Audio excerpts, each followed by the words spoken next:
support that your husband gave you in that very challenging, trying moments of your life? It was so precious to me.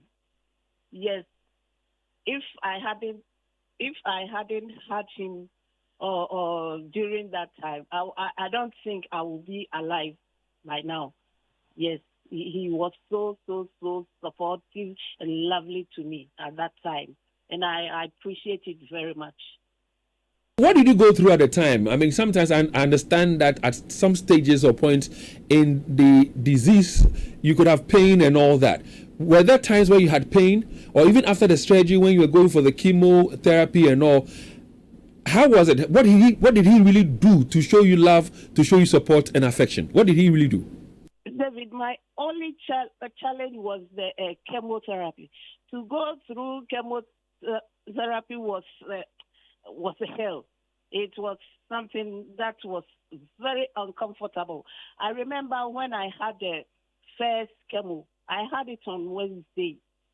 By Saturday, my throat, my mouth was getting sore.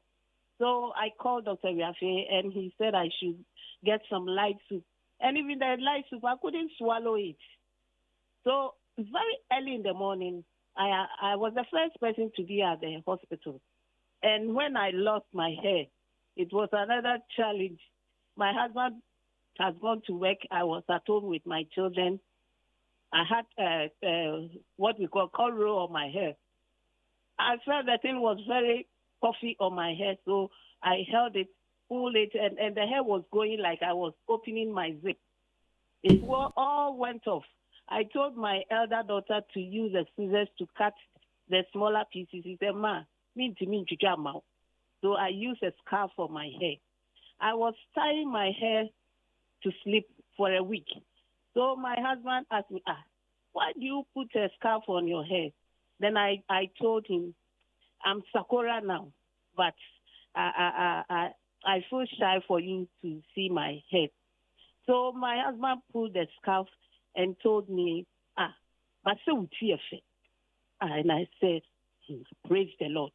And since that time, I didn't tie the scarf on my head to bed again. And it encouraged me and gave me the support to be very confident with myself.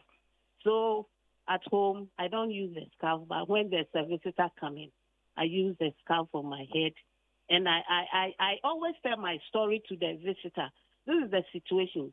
I'm getting treated, and I'll be fine when all is done. And I expect you to go out there and say what I've told you. I don't want you to exaggerate the news out there.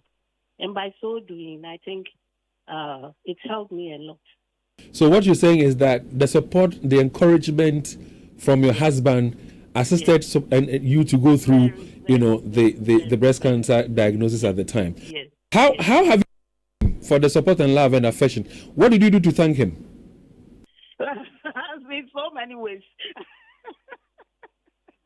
So many ways. I'm thanking him in so many ways. Like what ways? Share some of the ways with us. Dave, I'm thanking him in so many ways. Tell me one or two of the ways. Oh no.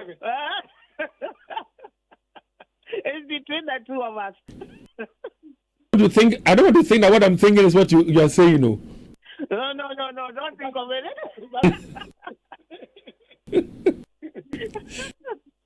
So Vivian, in all this, you have survived the 21 years on, and you've now become the president for the Breast Cancer Survivors Association for Peace and Love Hospital.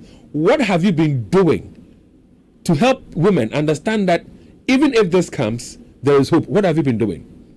Yes. Thank you once again. I'm there to support the newly diagnosed breast cancer patients, advising them, calling some of them, listening to their stories, sharing my stories to them, going on outreach programs with Breast Care International to share my story to other women. I'm helping to erase the stigma, the myths and misconceptions surrounding the disease. And I think it's helping some of the patients, even when they go to the doctor's room, they forget to ask questions or tell other things to her. But when they come back to survivors, they come back and share their stories to us. I forgot to tell the doctor this, and that, and we will help the patient to go back to the doctor to report whatever she forgets to tell the doctor. And by so doing, I think me plus other survivors at the hospital, we are helping the newly diagnosed breast cancer patients that there is hope. There is hope. There is hope. If only they listen to the advice of the doctors. Tell me this, in this advocacy role that you have taken up, has there been a situation where you've come across a woman, or let's say a man, who says to the wife or to the woman in his life, once you have breast cancer, I can't be with you anymore? Have you had any such engagement with any such man? Yes, once a while, some of the patients complain to us, especially when they do the mastectomy. Some of the husbands start to misbehave at home. They start to maltreat the women because they have one breast, and I think it's not helping. It's not helping the women. You had the opportunity of speaking to a husband directly, asking the husband to be supportive of the wife under such circumstances. Yes. I think I did it once. But when you talk to the husband will tell you in your face, I hear. But when they go back home, it turns to a different story. You have been through the situation before. How important is the support from your loved one? Here is a man you're married to. Here is a man that you would want to spend the rest of your life with. Here is a man who, when you have this condition, is distancing himself from you and, like, let me borrow your words, is maltreating you. You have been through it. You had the support of your husband. How important is the support of a loved one under such circumstances? David, we all need each other. Yes, we see ourselves, we love ourselves. You play with the breast. We do all sorts of things together. A man expects a woman to be there for him if he is not well. So why don't you do the same to the woman?